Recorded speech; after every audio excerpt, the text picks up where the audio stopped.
Hello dear students. So today we are going to discuss about the tangent and normals, which is the one of the chapter inside the application of derivative, and we have seen up to now various other application of derivative like rate of change of quantities, as well as we have just seen that increasing and decreasing function. So similarly, one of the application of derivative we have tangent and normals, and which is geometrically very important. Same things you have already studied into the coordinate geometry. Here we are going to see with the help of calculus how to find out the tangent and normals equations with the help of derivatives. So let's see that. So tangent and normals. Tangents you are already familiar in previous classes by the name of gradient or slope of the line, and tangents already you have studied in coordinate geometry, and you have been already calculating the slope of the line. So here we are going to see the tangent with the help of derivative, how we get the tangent in terms of derivative. So if any curve is given, which is a continuous curve, and any particular point P is situated on that, so and another point is here, suppose I am taking as Q. So between P and Q we have one of the line segment which is known as chord, and if we close this Q towards P, so this chord length is also going to decrease. So when this Q is going to reach at P, suppose Q is coming closer to P, that means it is suppose Q1, it is your point Q2.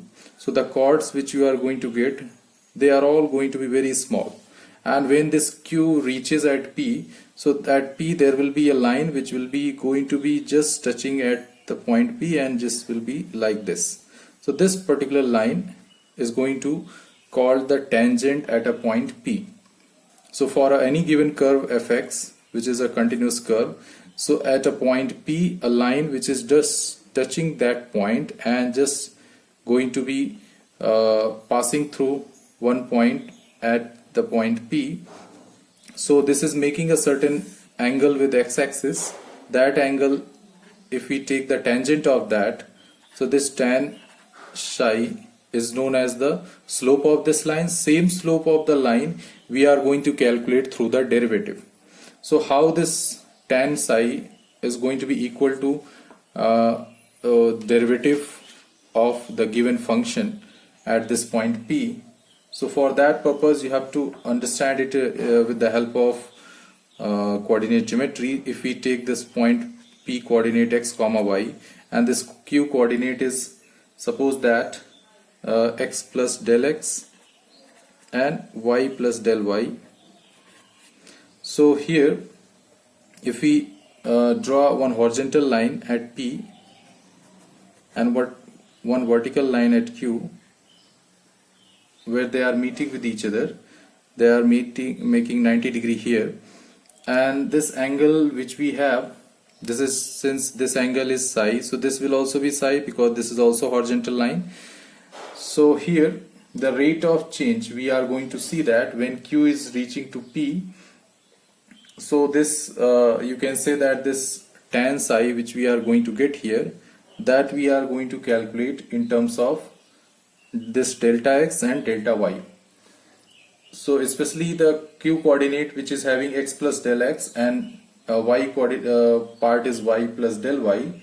So here clearly you know that this line segments which are going to be representing the change here, they are, because this whole thing is your y plus del y, and this whole thing is your x plus del x.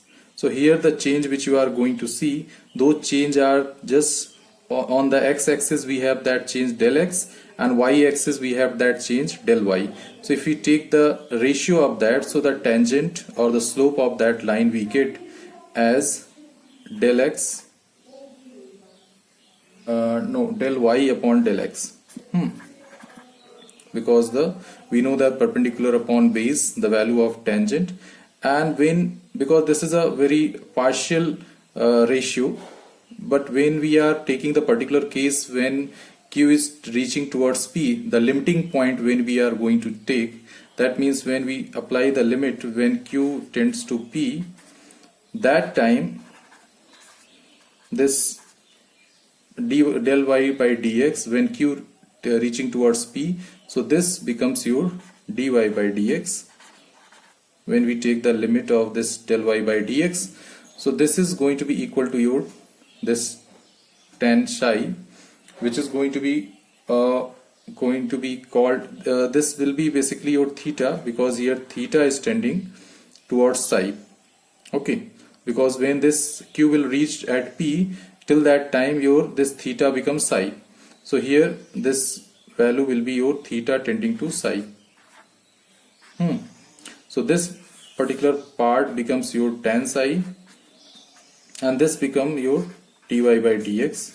So in this way, this relation shows that the slope which you have been calculating with the help of angle with respect to x-axis, positive x-axis direction, slope of the line you are getting by tan psi in coordinate geometry. Now the same slope we will be able to calculate with the help of derivative of that function dy by dx with respect to that point where we are calculating that tangent. So we are going to see most of the question based on tangent and normal where we will be using the slope as dy by dx. So what is normal? Because the tangent you are already familiar, normal is maybe the new word for you. So normal is also a line which is perpendicular on the tangent at that point. So that means at point P, if we draw a perpendicular line, so this line is called your normal. Okay, so that means at a given point on a curve, whatever tangent comes, the equation of that tangent if we have, so we can also get the equation of normal with the help of coordinate geometry. So you know that if two lines are perpendicular, so their slopes product is equal to -1. You have already studied in coordinate geometry that m1 into m2 is equal to -1. So therefore the slope of this normal is going to be, if we see that the slope of this tangent m1 is equal to dy by dx, so what will be the slope of this normal? That m2 is going to be 1 upon dy by dx with negative sign, because we know that m1 is your this dy by dx for this tangent at point P. So we can easily calculate the slope of this normal. Suppose this point P is x comma y coordinate, so x comma y will also be written here, because if we are not writing here, so it will be representing a general slope. But if we are choosing a point, so we have to indicate it at the suffix of that dy by dx. So this way we represent the slope of the tangent and slope of the normal.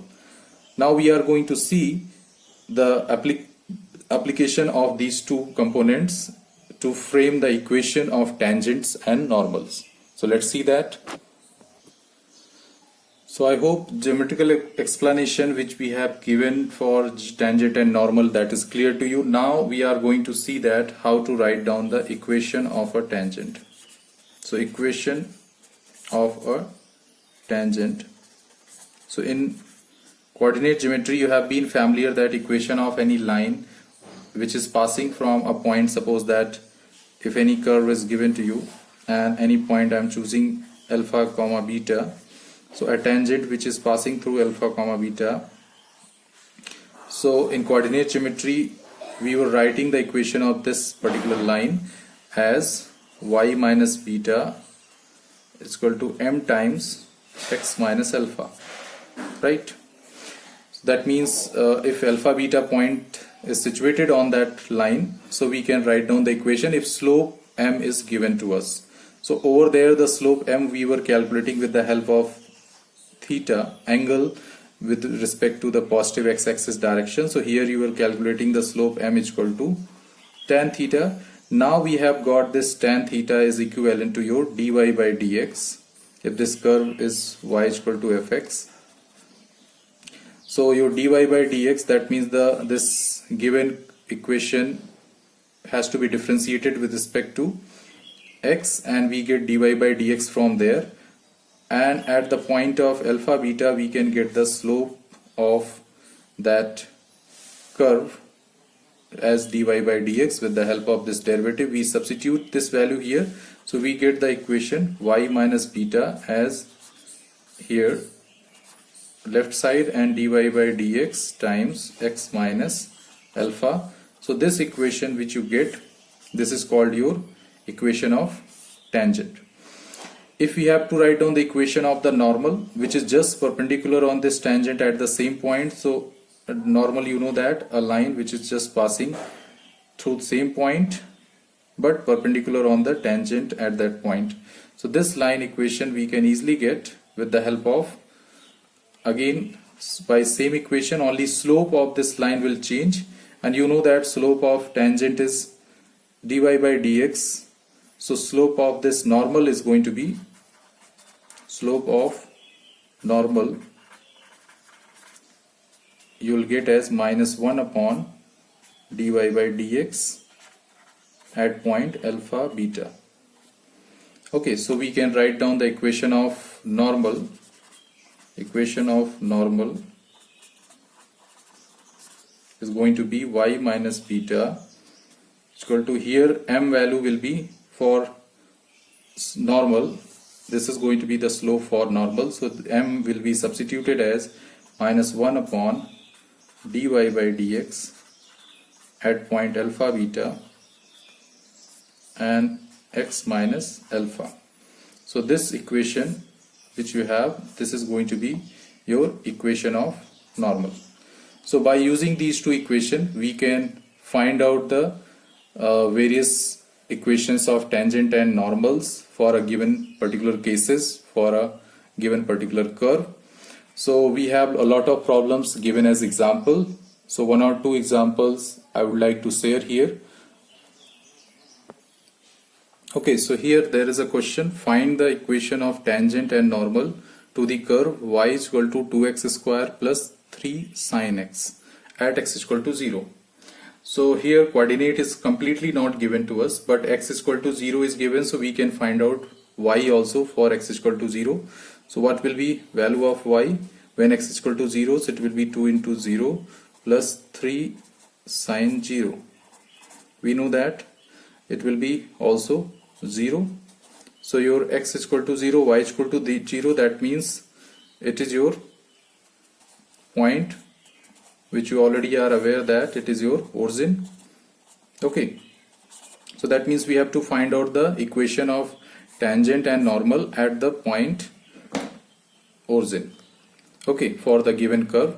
So that means this curve, if it is passing through the origin, then only it is going to be set to find out the equation of tangent and normal, because that point must be present on that curve. That means origin is present on that curve, that means that curve is passing through that origin. In whatever the way it is passing, it doesn't matter, but the curve is passing through that, so we have to find out one of the tangent at that point and one of the normal at that point.